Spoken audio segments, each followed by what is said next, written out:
Ah, friend, please do come in. I apologize, I have a bit of a mess collecting. I've been compounding the latest researches and findings into a categorical system. We've really quite grown. There's so much information to be sorted through. A few others and myself have volunteered to disperse some of the load. And I've also taken up a personal project as well. I've been creating patient files on all the people I've personally attended to. Those who don't mind, anyway. A few can be quite stubborn, but most are happy to do anything to help. And they're just so grateful for the healing church. But I have been compiling information on their disabilities or illnesses and following up to see how the blood specifically interacts with their sickness. I'm very curious if we're able to trace a pattern of recognition towards the healing. Does the blood target different illnesses in different ways? Does it recognize multiple illnesses independently? Or does it have the purpose of strengthening the vessel, making healing more of a byproduct of its prime directive? It's all very fascinating to me. Although the most important thing is, of course, that it is able to work wonders. Yharnam has never been more lively. I grew up in these streets, you know. I wasn't much of anything. I was poor and dejected. Everyone around me was so hopeless a lot of the time, even if they tried to hide it. There was a woman who ran a small clinic down in, well, it was not so affectionately referred to as the slums. She took me in, fed me, gave me a place to sleep, taught me to read, and she taught me how to help her. I became rather good at it, actually. And although it was rather frightening at times when I was so young, and honestly probably a bit dramatic, I felt like I really got to help her. But I always felt like anything we did, or I did, it was only a temporary fix, you know? I could mend their broken bones and sew up their gunshots and deliver their babies, but when they walked out of those doors, they were still in the same place as they were before. The place that caused them to need our help in the first place. I wanted to help them more than that. I wanted to change their circumstances. But what could I do? I was hungry and desperate to save them. I read everything. I came up with my own ideas and theories, and I locked myself away. My mentor, she became rather concerned. She got in contact with the college and recommended that they interview me, which, looking back on it, was the better option that she could have done for me. She probably could have had me committed if she wanted to. But I think she knew my heart was in the right place, you know? So the college scout came and we talked at length. And at the end of it, that very same day, he told me that they would be accepting me and I would be free to pursue my ideas at great lengths. And not only would it be allowed, it would be encouraged. And they would teach me how to properly explore these notions and ideas that I had. I was very sad to leave, but it was for the best, I think. And so that was how I came to be at Byrgenwerth. I heard she had a daughter not long ago, but despite being back in Yharnam, I haven't sought her out for a visit. I don't know what she thinks of the blood healing, and I think that part of me is afraid to ask. Part of me fears that she might not approve, and I don't want her to see me as a disappointment. But no matter, the point that I wanted to make is, well, I've seen these streets. I've seen them at their worst. The people at their worst. But what we're doing here is giving them so much life and hope. Giving them dreams and cutting the strings that bind them from pursuing them. I think it's really wonderful. What of you, friend? What have you been up to? I've just been chatting away. Please, tell me your happenings. I'm very interested.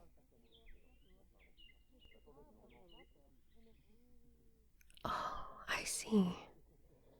That's really invaluable work. It's wonderful that you've been doing that. Truly. I do have to ask. Did you get Mikolash's invitation? I thought you might. He's been trying to gather more of our scholars who defected from the college. Although I don't quite like that turn of phrase. He wants to do more experiments with the blood, study it more in depth, which, as you know, is all his school has been doing. I don't know that I appreciate him referring to it as a school. It seems like a cheapening of the college. Though I think that might have been more Lawrence's doing than Mikolash's. Regardless, they've been doing extremely important work, and I've been assisting them in some of their projects, as well as sharing with them my own observations. They were very interested in my abundantly detailed patient files and follow-ups, which I, of course, allowed them to review and told them I would send any other information I might obtain their way. But apparently, Mikolash wants his group to Well, take some distance from Yharnam. He says he's found a hall in Yargul he'd like to make the home of his research. Less distractions and more time to focus on the study. I cannot say that I truly think it's a bad idea, but I don't know that I would want to join them, you know? I feel like I'm making a difference here, being here on the ground, in the church, on the streets of Yharnam. I feel that this is where I need to be.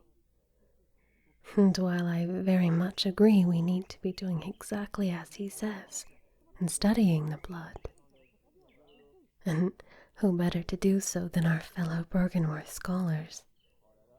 But no, I think I must stay. What of you, friend? The choir? Oh, no, I did not receive invitation from them. To be honest, I barely cross paths with them. Likely because my studies have been a bit more in line with Mikolaj. And I've heard the groups don't exactly get along. They asked you to join them. Well, are you going to?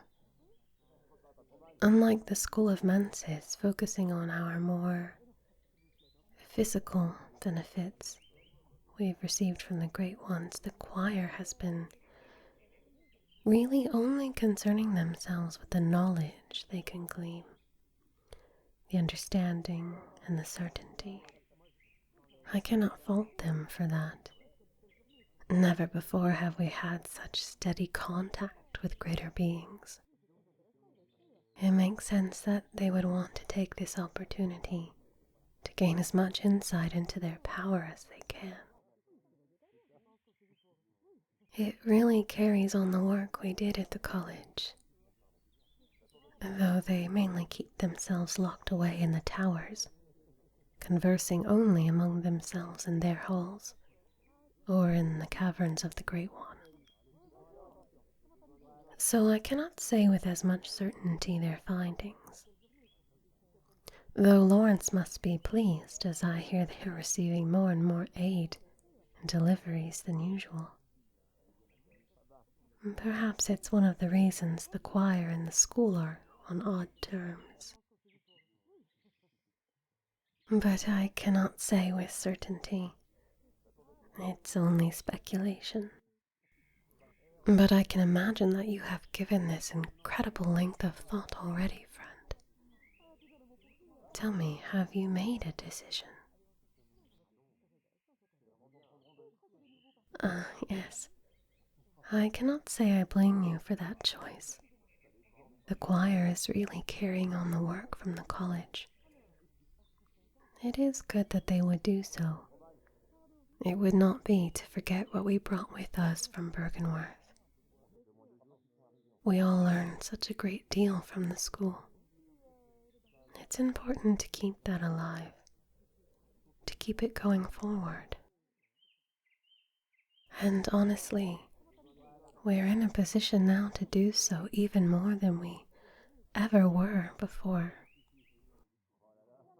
With contact with the Great Ones and their presence, we can truly take the opportunity to learn and study them, to gain that insight we so desperately had always sought. I cannot at all fault you, or anyone, for desiring to continue that work. I do believe that we are all working towards a common goal, a common end. We all want to see us elevated and lifted into the next phase of our being. Just because we have different ideas on how to do so doesn't make any of them less valid or important. In fact, I think we should be studying all different aspects of the Great Ones, aspects of physicality and thought. It is good that we have two such bright and brilliant groups of scholars and learners who would dedicate themselves to the pursuit of knowledge and enlightenment. I feel that they are two sides of the same coin, you see. One cannot exist without the other. Both are very important. I do hope that they are able to find a way to set aside their more differing and strongly held opinions in order to collaborate as needed. Not that they should set them aside permanently, only that I hope they recognize the validity in each other's work so they can share the fruits of their labors. I think we would find that it would elevate both schools of thought and create a path much more clear for us to walk. And at least, well, this perhaps might be a selfish thought, so do forgive me, but at least the choir still operates here within Yharnam, meaning we could still be close. I know the choir tends to shut themselves away, and surely they have reason. It is not for me to question, but perhaps I shall still be able to see you.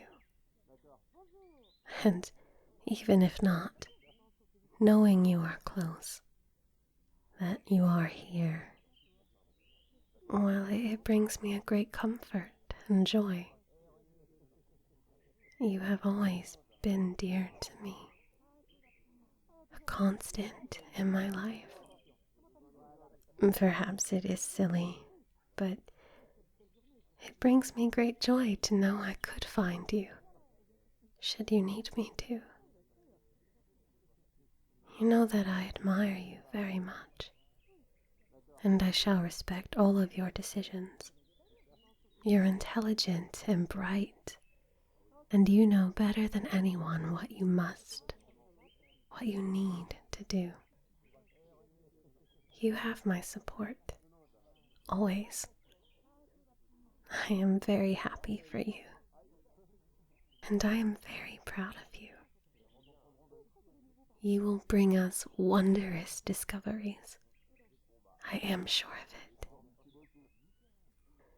Please do not hesitate to call upon me at any time. May the good blood guide your way.